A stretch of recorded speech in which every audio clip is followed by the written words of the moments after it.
Kaylee Jo McMullen was born on December 20th, 1994, to Ronald or Ronnie and Karen McMullen in Norman, Oklahoma. She was born and raised there, and this is also where the rest of this case takes place. Kaylee was a sweet and outgoing girl who loved cheerleading. At the age of 8, she joined the Oklahoma Twisters All-Star cheerleading team. This was the moment that Kaylee realized she had a natural talent for cheerleading, and she loved it, so much so that she cheered all throughout high school. Okay. She attended Norman North High School, and during her time as a cheerleader, Kaylee traveled all over the country, participating in several cheer competitions, including Cheerleading Worlds in Orlando, Florida. With so much experience under her belt, she was a varsity co-captain, and she led her team to win the 2013 and 2012 6A state title. You go, girl. According to her cheer team members, Kaylee was a bright and very cooperative team leader. She stepped up to give her best, but she was also very down to earth, and she always looked out for other girls on her team. Fast forward to 2013. Kaylee graduated high school and enrolled in Bible college in Baton Rouge, Louisiana. Okay, they had a good, faithful family. Like, they looked like they were Christians. You know, had a good-looking little family there. Go ahead, guys. But after college, Kaylee returned to her hometown because she had other plans. See, Kaylee had a very helpful and healing personality. She wanted to help save lives, so after graduating college, she got her EMT certification in Norman. At the time of the case, Kaylee was working at CSL Plasma and as an EMT with Norman Regional EMS Stat. That girl was running it up, man. Y'all, shit. Kaylee loved this job. It was what she wanted to do all of her life, and it's safe to say that it was her dream job. By all accounts, Kaylee was a loyal and trustworthy person. She was a great daughter and a friend, and no one who knew her had a single bad thing to say about her. But the thing is, even the most lovable people can become victims of tragedy. And unfortunately for Kaylee, she was about to learn this firsthand. Oh my God, what happened? And I hope nothing bad happened to her. At the time of this case, Kaylee had moved out of her family home, but she was still living in Norman. She had a habit of visiting her family frequently, even staying a couple of nights. Kaylee and her family were super close, so this sort of thing had kind of become the norm from time to time. Kaylee had also been in a couple of relationships, but at that time in June, she was single, but had gone out on a date with a man. Dang, she ain't that old. How many? A couple? On June 28th, Kaylee got dressed up, and she and her date went out for the evening. Everything had seemingly gone well, and Kaylee returned to her parents' home at Abe Martin Drive in the late hours of the night. See, that's where we go wrong. Dropping locations, man. You cannot be dropping your load nowadays, man. Catch up. But this is when everything changed. See, in the early hours of the morning, before 6 a.m., Kaylee's dad, Ronald, made a 911 call. In the call, a disturbed Ronald told the dispatcher that his daughter, Kaylee, was not breathing, and that's because she had turned a weapon on herself. When he was instructed to perform What the? Did she shot herself, man? No way. CPR on Kaylee, Ronald stressed rather flatly that Kaylee had passed and she was not breathing and CPR would have been useless. But at the end of the call, Ronald told the 911 dispatcher that his wife Karen was administering CPR anyway. Okay. Immediately after the call, officers drove to the McMullen house, and inside, they were horrified by what they discovered. On the living room floor lay a now lifeless Kaylee with a serious wound to her face. The living room was like a scene from a nightmare, and officers noticed red stains on Ronald's shirt, and he was naturally very emotional. Karen was on the ground trying to revive her daughter with tears in her eyes, but sadly it was too late. Mom would. 22-year-old Kaylee McMullen was now gone, and the investigators were left confused and with a lot of questions. Kaylee's body was immediately taken in for an autopsy, and this was where the police started to notice something weird. Ronald, whose shirt was covered in what was certainly Kaylee's blood, was trying to wash it off. What? Hold up. Homeboy first said he ain't gonna do no CPR on his daughter because she was too far gone. You feel me? How did he get so much blood on his shirt? See, you gotta, like, y'all gotta watch. These 911 calls will get you, man. If anybody out there doing dirt like that, watch what you say on them 911 calls. Do your homework on them 911 calls. The investigators constantly tried to make him stop, but he wouldn't, and at one point he had to be physically restrained to prevent him from removing any more blood off of his shirt. But the thing is, people can grieve in unusual ways, so at the time this wasn't too terribly alarming. But a weird thing that the detectives questioned was just how so much blood had gotten on Ronald in the first place. Facts. He said he wasn't going to do no CPR on her. She was too far gone. The mama had to do it. It's possible this had happened when he tried to save Kaylee after initially discovering her, but the quantity just seemed insane. When the investigators asked Ronald about this, Ronald said that he'd gone to the bathroom after greeting Kaylee when she got home. When he came out, that was when he found Kaylee fiddling with one of the firearms and asked him whether it was loaded or not. What? Why's your firearm just laying where your kids can get it? Number one. Number two, why is your firearm laying where your kids can get it? Like, I don't understand, bro. What is he doing? Ronald immediately leaped forward to take the weapon away from her, and that was when it went off and struck Kaylee, instantly and tragically ending her life. Now, at this point, it was never really... Hold up. He leaped forward? Like, if I walk out, if I had a gun laying on the whatever, and I walk out and I see my son or whatever daughter has it, I'm going to be like, hey, yo, put that down. It's loaded. I'm not going to jump forward on you with the gun in your hand, bro. What? Explained why Kaylee would have had this weapon in the first place, but that was largely irrelevant at this point in the investigation.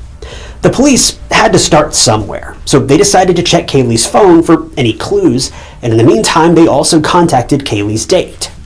The investigators thought that maybe something had gone wrong on the date that prompted Kaylee to consider ending her own life, but after talking to the man that Kaylee went out with, the detectives found out that everything had gone well. They talked, they had a bite to eat, and then they went home. The investigators were back to square one, and they were waiting on the autopsy results as well as Kaylee's phone and text records. When the autopsy results came... Man, I hope he ain't killed this girl over no curfew, bro. Like, if she was like 5-10 minutes late, you feel me? Back, well, don't make sense. They were very strange. Based on the injury and the marks on Kaylee's face, ballistic analysis showed that the round was fired from about 18 inches away. Now, this was immediately weird for the police to hear. See, if Kaylee had done this to herself, and the story that Ronald shared was accurate, then the weapon should have been more like 12 to 14 inches from her face.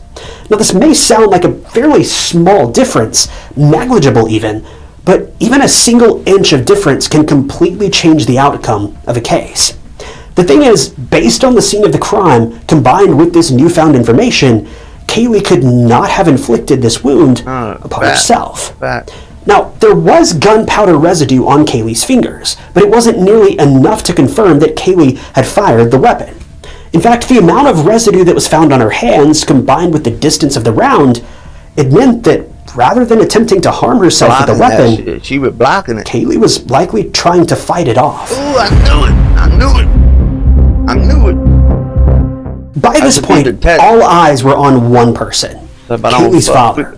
You might have heard about significant others, siblings, or even strangers committing murder. Little boy. But a father behind his own daughter's death? That's just unbelievable. But the investigators were convinced that if anyone had a hand in Kaylee's demise, it was her father, Ronald. But how did they come to this conclusion? Well, it was because of Ronald's actions and everything else that followed after Kaylee's attack. First of all, Ronald tried to wash the blood off of his shirt to throw the police off. Right there, they should have just tased him. Anytime, like, I've been through some stuff with the police, so anytime they come in that, especially if there's a body laying on the ground, they're going to take everybody to the police. This man should have been to the police station. He should have been there. He should not have time to be washing anything off of his hand. Even though the officers managed to restrain him and even took pictures of the stained shirt as evidence, what Ronald went on to do after the fact was even more bizarre. What did he do? According to the officers at the crime scene, Ronald went outside, dug a hole in the ground, and covered himself in dirt. What's he, little sandbox playing, having ass boy? What is he doing? What's he doing that for? I mean, I know he's trying to get the gun residue off his hands, but wipe it all over your whole body for what? For what? What's he going to burrow to China? Afterward, Ronald refused to take a polygraph test, which only added to the police's suspicion. And if that wasn't enough, Ronald's as well as Kaylee's phone contents were checked, and they found some pretty suspicious activity. Yeah, I knew it. First, at the time of Kaylee's death, Ronald didn't immediately call the police. He actually called his wife and Kaylee's mom, Karen, at around 5:38 a.m. Now, this was weird for all the obvious reasons. It was alleged that Ronald called Karen to come over right away, which was why she was at the scene trying to give Kaylee CPR. But when the detectives checked messages between Ronald and Kaylee, their blood ran cold. The investigators discovered that Ronald was full-on obsessed with his daughter, but not in an overbearing parent kind of way. It seemed much worse. From the tone... Man, I hate watching videos like this, bro. This shit touched real close to home of Kaylee's texts, it seemed as though she was afraid of and maybe even creeped out by Ronald. Kaylee's texts read, quote, "Daddy, you made me very uncomfortable the other night when we were drinking. I knew it. I don't live with you, and I don't have to tell you everything I go and do. Man. You're wearing me out with stalking and nosiness." Keep in mind that the last two texts... Man, last time I'm gonna pause it. But if y'all doing your kids like this, man, please stop. Please stop. Don't do your kids like this, man.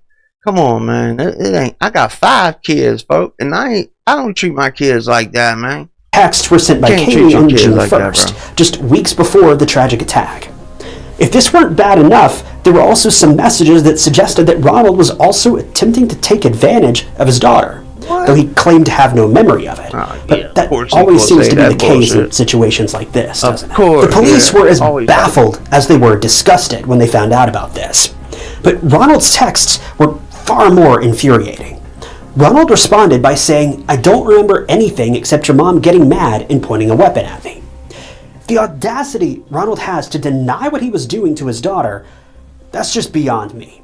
But also, when Kaylee confronted Ronald via text on June 1st, asking him to stop being so nosy, he ignored everything she said and just said that he was a fact finder. What? What does that even mean?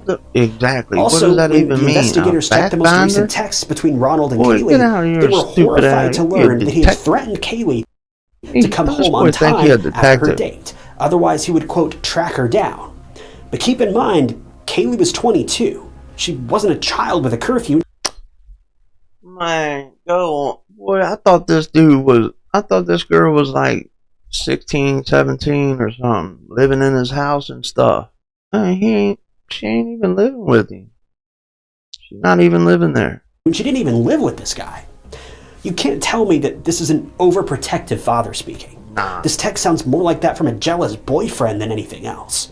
Fruit. Moreover, even though Kaylee wasn't living with her family anymore, Ronald had been keeping tabs on her by tracking her phone without her knowing, which is just so scary and bizarre. I can't even wrap my head around what Kaylee must have been going through. And at this point, the detectives knew that Ronald was hiding something. So on July 5th, he was arrested on the charge of first-degree murder, and he was held in jail without bond. He ain't never gonna get out, probably. Just give him life. He needs life. Ronald's trial was held in 2018, and the prosecution had their star witnesses, including Kaylee's friends and her ex-boyfriend, Paul Sargent. What they had to say, though, left everyone just like stunned. A cop name. According to one of Kaylee's childhood friends, Sonia Hester, Kaylee had confided in her about Ronald being physically abusive towards her during a particularly heated argument. According to Sonia, at some point during the fight, Kaylee's mom, Karen, intervened and armed herself. Sonia testified that Karen threatened Ronald that if he ever touched Kaylee again, then he would regret it. The second witness testimony was from Paul, Kaylee's on and off again ex-boyfriend. The two were broken up, but they remained on good terms and would frequently communicate with each other. According to Paul, Kaylee called him on April 6th of 2017, and from the tone of her voice, Paul knew something was wrong. Paul corroborated the occurrence of the fight Sonia was talking about, and even about the time when Karen threatened Ronald. He explained that after the fight, Kaylee and her mother started sleeping in the same room. At first, everything was peaceful, but shortly after, Ronald came in, and that's when things got, well, I don't think I have to say it, and the YouTube police probably wouldn't let me say it even if I wanted to.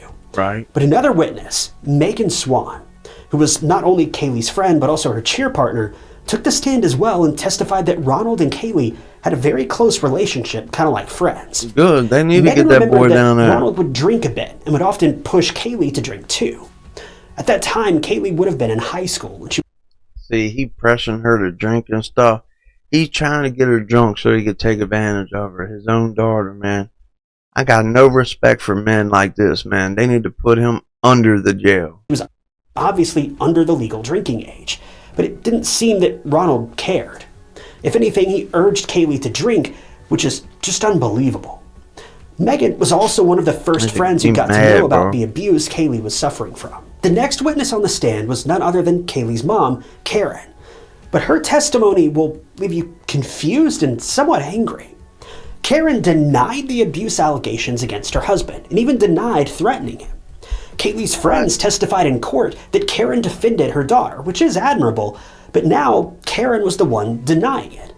But That's why? crazy, it doesn't even bro. make any sense. She didn't even was she stand. afraid of retaliation or She maybe ain't being stand on punished for the business, threats bro. she Mama made? failed. I don't know, Folded. but this testimony That's crazy. just threw me for a loop. If Karen did defend her daughter, then that was what any mother should have done. But why was she Why is now she taking it suddenly back? denying everything after a handful of people were already testifying otherwise? It's all just so confusing and unnecessarily complex. Man, this stuff got Anyway, me when heated, the prosecutor bro. asked Karen if she would have remained married to Ronald if she knew that he killed her daughter, Karen emotionally replied in the negative. In Karen's defense, the night Kaylee was attacked was a bit of a blur for her. She doesn't remember much and everything He was was just that hazy. drunk, bro. Come She only on, man. remembers He that was her that daughter was drunk. found on the floor, lifeless and cold. Last I ain't never been that drunk to where if I see my daughter or my family member laying there, I'm gonna remember that.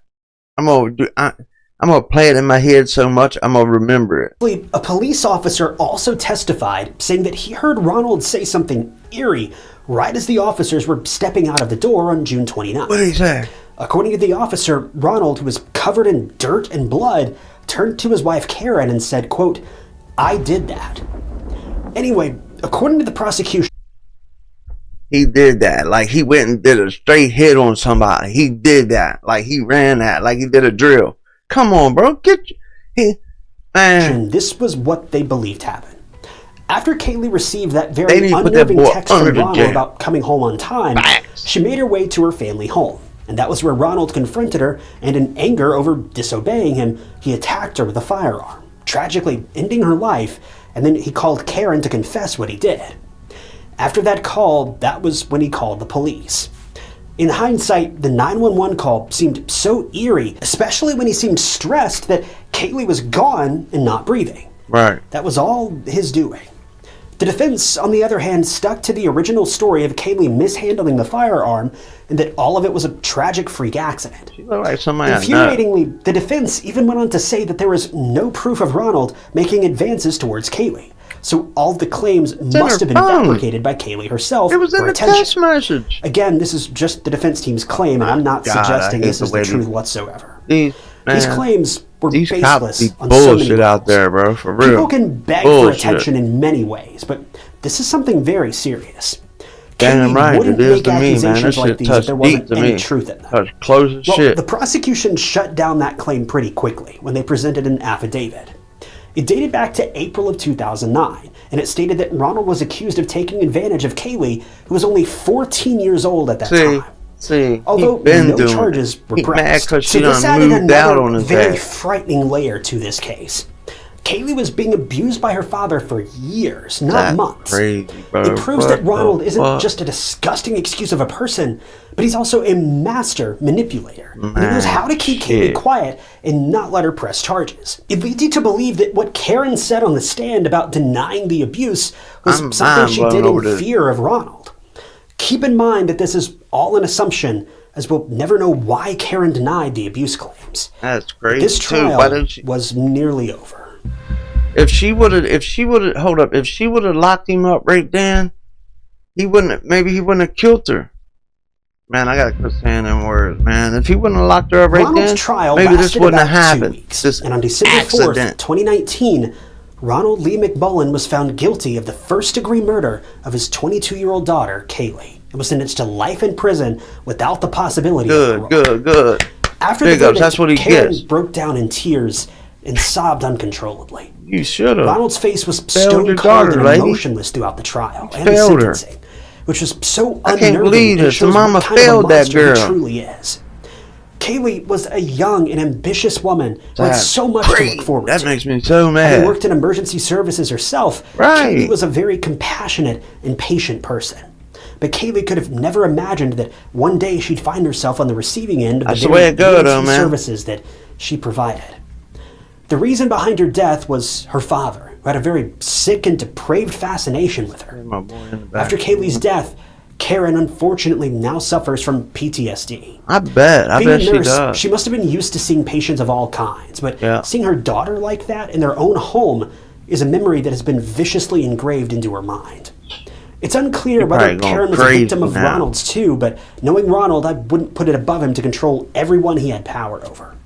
Ronald's disgusting actions led to irreversible outcomes, and not only did they lead to his daughter losing her life at his hands, but he also completely destroyed the McMullen family. They had a good-looking family, whether he was losing control over Kaylee or he didn't want anyone to find out what he was doing to her behind closed doors, we don't know the reason behind his heinous actions. But what we do know is that Ronald is a sick, rotten, and deranged monster from the inside out. I hope they treat you up there real. I hope they treat you good, boy. He doesn't deserve to ever see the light of day again, and he won't. We can only hope that Kaylee's family and friends can move on from this tragic loss. Because Kaylee could have accomplished so much in her life, but her life was cut short by the very person who helped give her life in the first place. This case is so disturbing and uncomfortable. To think that a father can commit murder is bad enough, but the disgusting reason behind it just makes your skin crawl. It's something you don't want to wish even on your greatest enemy. Fathers are protectors. They're supposed to be kind. They guide their children and nurture their young minds to become better. Kids look up to their parents, especially their fathers. It can sometimes become natural to be somewhat of an overbearing parent, but Ronald took that to a completely different place. Can't even call him a parent, bro. Watching, the best thing you can possibly do is set a good example for your children and make them proud. You're their hero, whether you want to believe it or not. Don't force them to take that title away from you. Big ups. That's where we're going to end it today, guys, man. If you like this kind of content, tap in with me. Leave it in the comments, and I'll do more of it, man. I like it. I just need to see if y'all like it so I can get it for y'all, man. If you like today's video, make sure you tap that like button, hit the subscribe button, turn in post notifications on so you never miss another one. And I will see you later. Peace.